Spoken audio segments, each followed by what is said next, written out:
अगर आपको लगता है कि आर्ग्यूमेंट जीतने से लोग इंप्रेस होते हैं तो जरा अक्षय कुमार की जिंदगी पर नजर डालिए। खिलाड़ी कुमार ने कभी कंट्रोवर्सी या डिबेट से नाम नहीं कमाया, उन्होंने बस साइलेंटली काम किया और वो काम ही उनका जवाब बन गया। इस वीडियो में हम बात करेंगे द 48 लॉज ऑफ पावर के लॉ 9 के बारे में। Win through your actions, never through argument. आप सीखेंगे कि कैसे एक्शंस आपको लॉन्ग टर्म पावर और रिस्पेक्ट देती है, जबकि आर्ग्यूमेंट सिर्फ ईगो क्लैशेस क्रिएट करती है। अगर आप चाहते हो कि लोग नेचुरली आपकी बात मान ले तो ये वीडियो आपके लिए गेम चेंजर हो सकता है। Part 1, Akshay Kumar silent rise. Akshay Kumar ना कंट्रोवर्सीज, ना पॉलिटिक्स, ना डिबेट्स। जब हर सुपरस्टार अवार्ड्स के लिए लॉबिंग कर रहा था, अक्षय क्वाइटली 4 से 5 फिल्म्स हर साल दे रहे थे। उन्होंने कभी प्रूव करने की कोशिश नहीं की कि वो बेस्ट एक्टर है। उनका काम हर वक्त बोलता रहा, ना वो मीडिया में चिल्लाए, ना किसी को टारगेट किया। उनका बस एक ही फॉर्मूला था, ज्यादा मत बोलो, बस काम करो और छोड़ दो दुनिया को रिएक्ट करने के लिए। और यही लॉ 9 का एसेंस है। एक्शंस आर्ग्यूमेंट से बड़े होते हैं। जब आप कुछ करके दिखाते हो तब उस चीज का असली इंपैक्ट होता है। आर्ग्यूमेंट सिर्फ ईगो को मसाज करता है, लेकिन उससे रिस्पेक्ट बिल्ड नहीं होती। Part 2, Roman engineers blunder. Roman consul Publicus Crassus ने एथेंस के एक इंजीनियर को बोला, बिगर मैस्ट भेजो, हमें टाउन की दीवार तोड़नी है। इंजीनियर ने आर्ग्यू किया, डायग्राम्स दिखाए, थियरी समझाई कि छोटी मैस्ट ज्यादा फोर्स से लगेगी। लेकिन जब छोटी मैस्ट भेजी गई, क्रैसस फ्यूरियस हो गया। इंजीनियर को नंगा करके सोल्जर्स के सामने मार मार के मार दिया गया। और ऐसा क्यों? क्योंकि उसने एक पावरफुल इंसान के अगेंस्ट आर्ग्यू किया। और आर्ग्यू करना सिर्फ ये दिखाता है कि आप दूसरे को रॉन्ग फील करवाना चाहते हो। कोई भी अपने ईगो पे मार नहीं सह सकता। इस एग्जाम्पल का मॉरल सिंपल है, आप चाहे 100% सही हो, लेकिन जब तक दूसरे इंसान को लगता है कि उसकी बात कम नहीं है, तब तक आप हारे हुए हो। Part 3, Michelangelo's magic trick. अब सुनो माइकल एंजेलो की स्टोरी। फ्लोरेंस के मेयर सोल्डरीनी ने कहा, स्टैच्यू का नोज बड़ा लग रहा है। माइकल एंजेलो समझ गया कि उसका पर्सपेक्टिव गलत है। अगर वो आर्ग्यू करता तो फ्यूचर कमीशन का रिस्क होता। तो उसने चिजल उठाया, थोड़ा सा मार्बल डस्ट गिराया, वो भी बिना नोज को टच किए। सोल्डरीनी बोला, हाँ अब सब ठीक लग रहा है। इसका लेसन, जब तक दूसरे को खुद फील ना हो कि वो सही है, वो आपकी बात नहीं मानेगा। माइकल एंजेलो ने उसको फील कराया, वो भी बिना एक वर्ड आर्ग्यू किए, कि पावर साइलेंटली मिलती है, चिल्लाने से नहीं। Part 4, why arguments fail. Argument का लॉजिक सिर्फ एक इल्यूजन है। जब आप आर्ग्यू करते हो तो सामने वाले को लगता है कि आप उसकी इंटेलेक्ट पर सवार उठा रहे हो। और वर्स्ट पार्ट, अगर आप जीत भी गए फिर भी आप हार गए हो, क्योंकि इस चीज से रिजेंटमेंट बिल्ड होती है। बंदा बोल तो देता है कि तुम सही हो, लेकिन अंदर से उसे दर्द होता है और वो हर्ट पावर को अंडरमाइन करता है। Part 5, sir Christopher rain,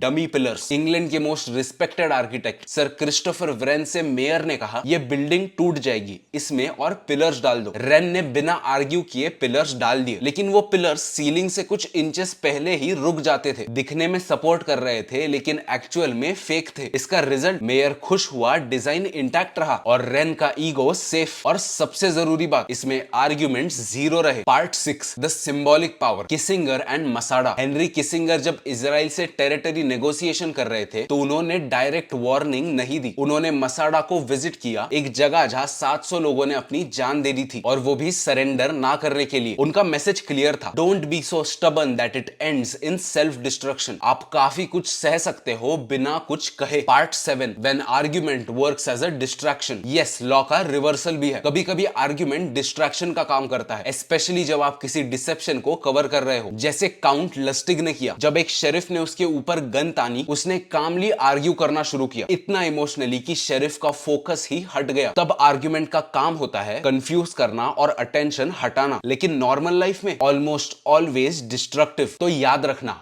argument ego के लिए होती है, पावर के लिए नहीं। अगर आप चाहते हो कि लोग आपकी बात मान ले तो या तो उनको फील कराओ या खुद करके दिखाओ। अब एक सवाल आपके लिए, क्या आपने कभी किसी आर्ग्यूमेंट में जीत तो हासिल कर ली हो, लेकिन बाद में उसकी वजह से आपका रिलेशनशिप खराब हो गया है? कमेंट करके इसका जवाब जरूर देना। और हाँ, अगर आप चाहते हो कि लोग आपकी एक्शंस को सीरियसली ले तो इस वीडियो जैसे इस किताब के बाकी के लॉज भी जरूर देखना। कल मिलते हैं लॉ 10 के साथ, और तब तक ग्रो विद विक्रांत पे जो वीडियोस पोस्ट करे हैं उन्हें देखना बिल्कुल मत भूलना।